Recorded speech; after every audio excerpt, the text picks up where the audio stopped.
څنګه سرسخت دښمن د اسلام په خادم بدل شو. موتا ته خپل دین څومره عادي دی خو خلک ورته څومره لوی قربانۍ ورکوي. دا مهمه ویډیو ده چې ژوند بدلولی شي. یورام ون کلاویرن سخت دریز اسلام ضد هالنده سیاستوال. د مسلمانېدو خبر یې خلک حق پک کړل او د خپلو ګوندي ملګرو لخوا ورته څه باندې 2000 د مرګ ګواښونه، د اولاد اختطاف او نور تهدیدونه وشول. دی د اسلام دښمن و. ټولې پروژې او ټول سیاسي فعالیتونه د اسلام په ضد د کرکې خپرول او خلک له اسلامه ډارول وو. د اروپا لپاره یې اسلام تر ټولو لوی ګواښ باله. په همدې لړ کې د اسلام ضد کتاب لیکه چې پای ته رسېدو نه وړاندې پرې ناڅاپي اسلام غالب شو او مسلمان شو. دې خبر په نړیواله کچه په ځانګړي ډول د هالندي سخت دریزو خیاړخو سیاستوالو ترمنځ ټول حق پک کړل. د نیدرلند یا هالند د خیاړخې ګوند چې د مسلمانانو او کډوالو سخت مخالف ګوند دی د مرستیال و. د دغه هیواد د استازو جرګګۍ غړی او د اسلام ضد یې لوی پروژې پیل کړې وي. خو په نیمه لارې کې هر څه پرېښودل. نه یوازې دا چې مسلمان شو بلکې د اسلام په یوه دعوتګر بدل شو. د الجزیرې له المقابله خپرونې سره یې مرکه کړې چې مهم نقاط مې ترې راخیستي له تاسې سره یې شریکوم. راځئ دا راسره وګورئ. مطمئن یم دا ویډیو مو د دین په قدر پویولی شي. ما فعلته هو أننا عملنا سويا وقمت بأعمال جنونية. له لیونتوب نه ډک کارونه مې کول. هڅه مې کوله چې په هالند کې د اسلام د زده کړو ټول مراکز وتړل شي. د ټولو جماعتونو د تړلو هڅې مې کولې. د قرآن کریم د بندیز لپاره مې هم کار کړی. پر مسلمانو ښځو د حجاب له امله د مالیې زیاتولو لپاره مې ډېر کار کړی و. د اسلام په ضد جګړې لپاره راډیویي او ټلویزیوني خپرونو کې مې ګډون کړی. هر محفل او راټولیدنه کې مې برخه اخیستې چې له اسلام سره جګړه وکړم. والراديو وما إلى ذلك. فعلت كل ما بوسعي لمحاربة الإسلام. یورام په یوه پروتستانت مسیحي کورنۍ کې زیږېدلی. دینی عقایدو برخه کې زده کړې او په فلسفه کې دکتورا کړې. د فلسفې دکتور دی. د 2018 کال اکتوبر میاشت کې د یورام ژوند کې لوی او اساسي تحول راغی. خو څنګه مسلمان شو او لومړنۍ شیبې کومې وي چې دغه تحول یې ژوند کې راغی؟ له دی اورو. بينما كنت عاكفا على الكتابة عادت بعض الأسئلة التي كان کله مې چې د اسلام ضد کتاب لیکه د تنکۍ ځوانۍ د وخت ځینې پوښتنې مې ذهن ته راتلې. ځکه کله چې 14 کلن وم د ایراسموس سوینګلي او کالوین کتابونه مې لوستل چې د عقیدې په اړه وو. همداراز مې د تثلیث د عیسویانو د عقیدې په اړه نور موضوعات لوستل. پوښتنې راسره وې چې ځواب باندې مې سر نه خلاصېده.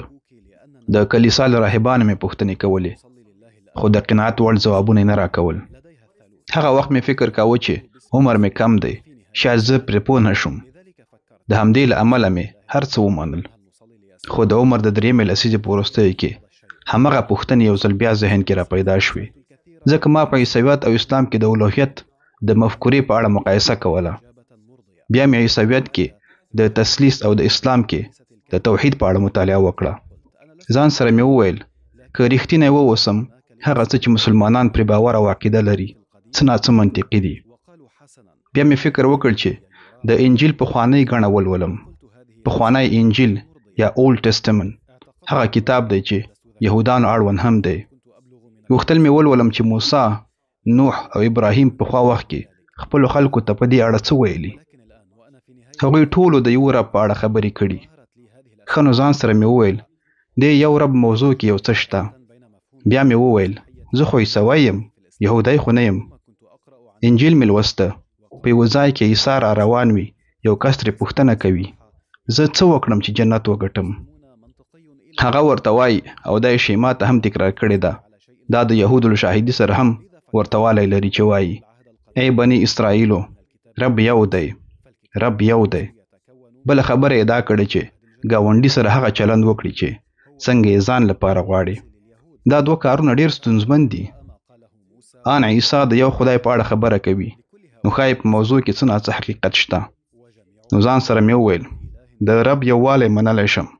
دا هغه څه دي چې په اسلام کې د ربوبیت د مفهوم په اړه زما تصور بدل کړ. ښه د الله یووالی منلی شم، خو کله چې خبره د محمد صلی الله علیه وسلم د نبوت ته راځي، کله چې مې پخواني کتابونه لوستل، ما فکر کاوه چې له دجال سره مشابهت لري. نعوذ بالله. خو په پای کې مې ډېر داسې معلومات ترلاسه کړل چې زما له دغه تصور سره یې ټکر درلود. متوجه شوم چې د اسلام په اړه هغه کتابونه مطالعه کوم چې غیر مسلمانانو لیکلي، او ځینو ځایونو کې ځینې شیان تحریف کړي یا یې لاسوهنه پکې کړې ده. قصدن یې دا کار نه دی کړی، کله ناکله پرې نه دي پوه شوي، ځکه دا 14مه پیړۍ وه. خو ښایي قصدن یې هم دا کار کړی وي، ځکه هغوی د اسلام دښمنانو، خو په ټوله کې د هغوی ژباړې ناسمې وي. په معلوماتو کې یې ګیچ وم. د بیلابیلو مذهبونو علماو ته مې پوښتنې واستولې. په دې ډله کې عبدالحکیم مراد هم و. هغه ته مې ډېرې پوښتنې واستولې. 6 اونۍ وروسته یې ځواب راکړ او هر اړخیز ځوابونه یې راکړي او ځینې کتابونه یې راته ښودلي وو چې هغه ولولم. ما هم هغه ولوستل. په پای کې ډېر بدل شوم. بل یې راته دا ویلي وو چې که د عیسویت په اړه لا نور معلومات غواړې، د ملحدینو کتابونه مه لوله، پر ځای یې د عیسویانو کتابونه لوله. که د اسلام په اړه معلومات غواړې، یوازې د مسلمانانو په لاس لیکل شوي کتابونه ولوله. او دا هغه څه و چې ما وکړل. یورام تر دې ځایه توحید منلی و، خو هغه څه چې پخوا لوستي وو د الله پاک نبی محمد صلی الله علیه وسلم یې نعوذ بالله د یوه جګړه مار په توګه پیژانده او ورسره یې جوړه نه وه، او لا یې هم اسلام ته په بشپړه توګه داخلېدو لپاره لږ مزل پاتې و. خو دا تصور یې څنګه بدل شو؟ نعم حسنا. لکه څنګه مې چې وویل، ما ډېره مطالعه کوله. ما توحید منلی و، خو ځان سره مې فکر وکړ چې زه د محمد صلی الله علیه وسلم په خاطر مسلمان نه یم. ما هغه پیغمبر نه ګڼلو. ما د اسلام ضد کتاب لیکلو. دا مې تشریح کول چې اسلام مول یو لوی ګواښ دی. خو کله چې به مې د اسلام په اړه لوستل، لازمه و چې د محمد صلی الله علیه وسلم په اړه مې هم لوستی وای، ځکه له هغه پرته اسلام نشته. نو ځکه مې باید د هغه په اړه لوستلی وای. یو هغه کتاب چې مې ولوست، عبدالحکیم مراد یې راته وړاندیز کړی و. د هغه نوم دی د محمد صلی الله علیه وسلم ژوند د پخوانیو سرچینو پر بنسټ، چې مارټن لینګز لیکلی دی. دا ډېر پخوانی کتاب دی، شاید تر 100 کلونو ډېر زوړ وي. لیکوال یې غربي مسلمان و. دا کتاب مې ولوست او په لومړي ځل مې پیغمبر صلی الله علیه وسلم د یو انسان په توګه ولید، نه د یو ګوند مشر په توګه، د یو پلار، ښوونکي، ګاونډي او دولتي مشر په توګه. له ځان سره مې وویل، ای زما ربه، دا سړی د پام وړ او زما تر تصور متفاوت شخصیت دی. دې کس زه بدل کړم. بیا مې ابو سفیان د ښځې هند کیسه ولوسته چې د رسول الله علیه الصلاة والسلام او مسلمانانو سرسخته دښمنه وه، او د رسول الله صلی الله علیه وسلم د ګران تره حمزه رضی الله عنه د وژلو لپاره مال ورکړی و. دا پیښه وشوه، د هغه وګونه او پوزه یې هم پرې کړي وو، سږي یې هم ترې ویستلي وو. دا ډېر وحشتناکه کار و چې نبي علیه السلام یې ډېر خفه کړی و. خو څو کاله وروسته یې مکه فتح کړه. د مسلمانانو مشر او هند لا هم هلته مکه کې وه. ځینو صحابهو پوښتنه ترې کړې وه چې له هند سره څه وکړي. ما چې کتاب لوسته، داسې فکر مې کاوه چې هغه شاید ووژني، یا یې وزړوي او یا یې وسوځوي. د یو انسان په توګه له هر چا سره چې داسې وشي، ستا په نظر همدغه ډول انتقام تمه ترې نه کیږي چې له خپل دښمنه، سرسخته دښمنه دغه انتقام واخلي؟ خو رسول الله صلی الله علیه وسلم له ابو سفیان او د هغې له میرمنې هند سره داسې ونه کړه، او دغه پیښې د رسول الله صلی الله علیه وسلم په اړه د یورام منفي تصور په بشپړ ډول له منځه یوړ او ذهن یې بدل شو.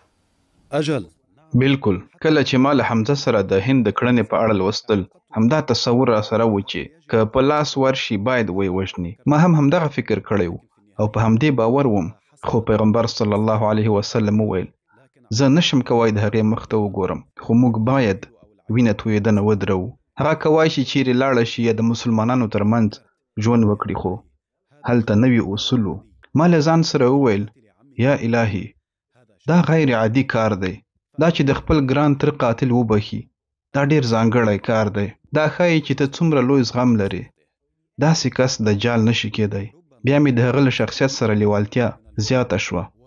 لا زیاته مطالعه مې په دې برخه کې پیل کړه. دا شاید عجیبه کار خو د هغه د شخصیت له امله مې اسلامي لارښوونو زده کولو سره مینه پیدا شوه، ځکه هغه له خلکو سره په چلن کې خپل اخلاق او لارښوونې ښکاره کولې. له یورام سره خو وړاندې داسې تصور و چې رسول الله صلی الله علیه وسلم نعوذ بالله یو جګړه مار رهبر و، نو دا تصور یې څنګه بدل شو؟ في الكتاب المسيحي د عیسویت پخوانیو کتابونو کې راغلي کله چې جګړه کوي باید د دښمن ترڅنګ د هغه میرمن او ماشومان هم ووژني او ان شنه بوټي او حیوانات له منځه یوسي. دا لکه ټول وژنه ده.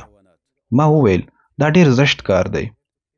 دا موضوع مې له اسلامي دریځ سره پرتله کړه چې وایي د جګړې پر مهال راهبان یا غیر اسلامي مذهبي عالمان مه وژنئ، ونې مه پرې کوئ او همداسې نور.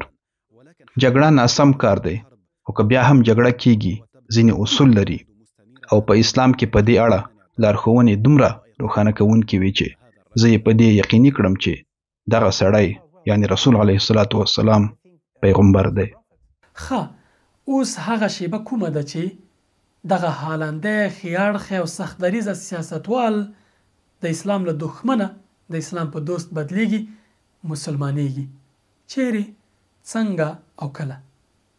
لدی اورو.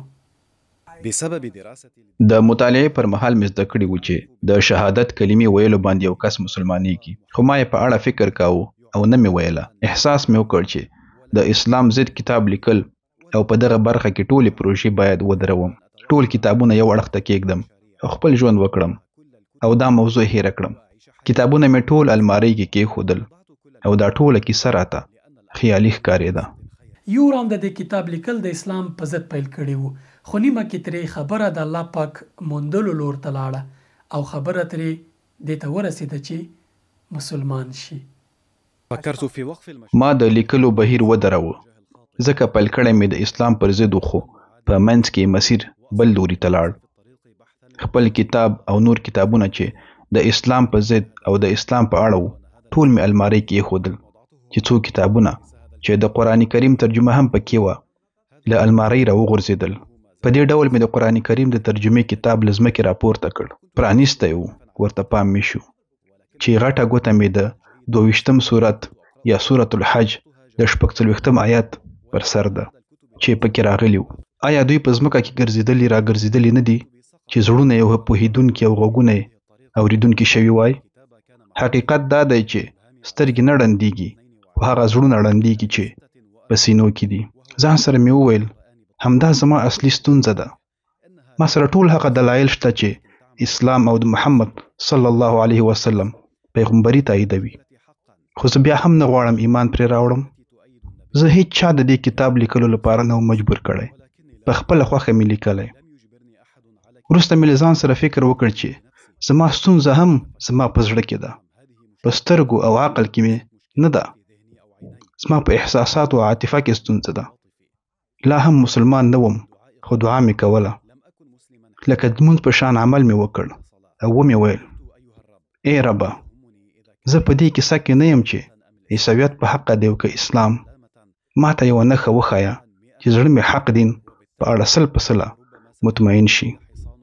فکر مې کاوه چې ملایکې یا طلایي ستوري به راباندې نازلیږي، خو داسې هیڅ ونه شول. خو کله چې د خوب بسترې ته لاړم په درانه خوب ویده شوم. کله چې ویښ شوم ډېر د ډاډ احساس مې درلود او ټول شکونه مې له ذهن څخه وتلي وو او احساس مې کاوه چې مسلمان شوی یم. هغه خوښي او سعادت چې مې احساساوه کمساری او ډېر خوښ وم. خپلې مېرمنې ته مې وویل ګرانې فکر کوم مسلمانېږم. هغې راته وویل که فکر کوي چې اسلام حق دین دی او زما سره د عیسوي ښځې په توګه کومه ستونزه نه پیدا کیږي او زموږ ماشومان له موږ سره نږدې پاتې کیږي، بیا زه در سره پاتې کیږم. په همدې ډول مې خبره کړه. یورام چې له اسلام وړاندې قرآن زهر باله، قرآن ته به یې ویل چې دا داسې دی لکه زهر، اوس یې ورسره اړیکه څه ډول شوې ده؟ آیا همغه فکر باندې دی؟ حتما فکر بدل شوی. هذا هو كتاب الحق. دا یو حق کتاب دی. زما لپاره دا کتاب د ژوند تګلاره لارښود دی. دا جوهر دی. د یوه سخت دریځي سیاستوال لپاره داسې پریکړه اسانه نه ده او قرباني غواړي. د یورام مسلمانېدو ته د ده د ګوند ملګرو او نورو خلکو غبرګون څه و او څه قرباني یې د دین لپاره ورکړه؟ حسنا، ولكن زما د پخواني ګوند هغه کسان چې زما یې سخت ملاتړ کاوه او زما په ګټه یې خپله رایه کارولې وه، ډېر زیات غوسه و او ما ته یې د خاین خطاب کاوه. څه باندې 2000 د مرګ ګواښونه مې ترلاسه کړل. خلکو ویل چې زه باید مړ شم. موږ به دې پر ښځه جنسي تیری وکړو. ماشومان به دې درته ووژنو او داسې نور وحشتناکه ګواښونه. خو الحمدلله هیڅ ونه شول. د ګوند مشر په یوه ټلویزیوني مرکه کې و چې زما د مسلمانېدو خبر یې واورېد. په همغه خپرونه کې یې ترې پوښتنه وکړه چې په یورام څه وشول؟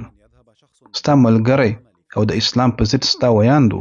هغه په ځواب کې ویلي و دی د هغه ویجیټیرین یا د هغه چا مثال لري چې د حیواناتو غوښه نه خوري خو د حلالولو مرکز کې یې کار کوي. یعنی عقیده او باور یې له عمل سره په ټکر کې دي. له مسلمانېدو سره یې د اسلام ضد کتاب لیکل ودرول او برعکس یې د اسلام په ګټه کتاب ولیکه. په 2019 کال کې خپل کتاب له عیسویت څخه اسلام ته ارتداد خپور کړ چې پکې د مسلمانېدو او نورو موضوعاتو په اړه خبرې کړې دي. خپل داستان یې پکې بیان کړی او د اسلام خبره یې پکې کړې چې ولې مسلمان شوی او څنګه مسلمان شوی. بعد ان انتهيت کله مې چې د اسلام ضد کتاب بشپړ کړ خو خپور کړی مې نه و او تر دې دمه مې کلمه نه وه ویلې او په عملي او علني ډول مسلمان نه وم. خو کتاب مې په دې پای ته رسېدلی و چې زه باور لرم چې محمد صلی الله علیه وسلم پیغمبر دی او زه د توحید فکر منم. دې عقیدې سره زه مسلمان وم خو کلمه مې نه وه ویله. د کتاب خپرندویه ټولنه کې وم چې د مسلمانانو وه. هلته 2 امامان او د خپرندویه ټولنې ځینې ملګري وو. موږ ډوډۍ خوړله داسې لکه کور کې چې یو. وروسته یې رانه پوښتنه وکړه چې کلمه وایې؟ ما وویل هو. په همدې ډول مې کلمه وویله او مسلمان شوم. یورام د هالند د خیاړخي ګوند لومړنی سیاستوال نه دی چې مسلمان شوی دی. تر ده وړاندې د ازادۍ خیاړخي افراطي ګوند یو بل غړی هم مسلمان شوی و چې د یورام د اسلام په خبرېدو یې ورته مبارکي وویله او ویلي و چې د ازادۍ خیاړخي ګوند د خلکو د مسلمانېدو لپاره په ښه میدان بدل شوی دی. یورام اوس د اسلام په دعوتګر بدل شوی او خلکو سره اسلام پوهنه کې مرسته کوي. وای اوس چې مسلمان شوی له زړه یې دین منلی او ژوند یې ورسره ډېر خوندور شوی دی. سکون یې په زړه کې پیدا شوی او ډېر خوشحاله ژوند لري. یورام زموږ او ستاسې لپاره ښه درس دی.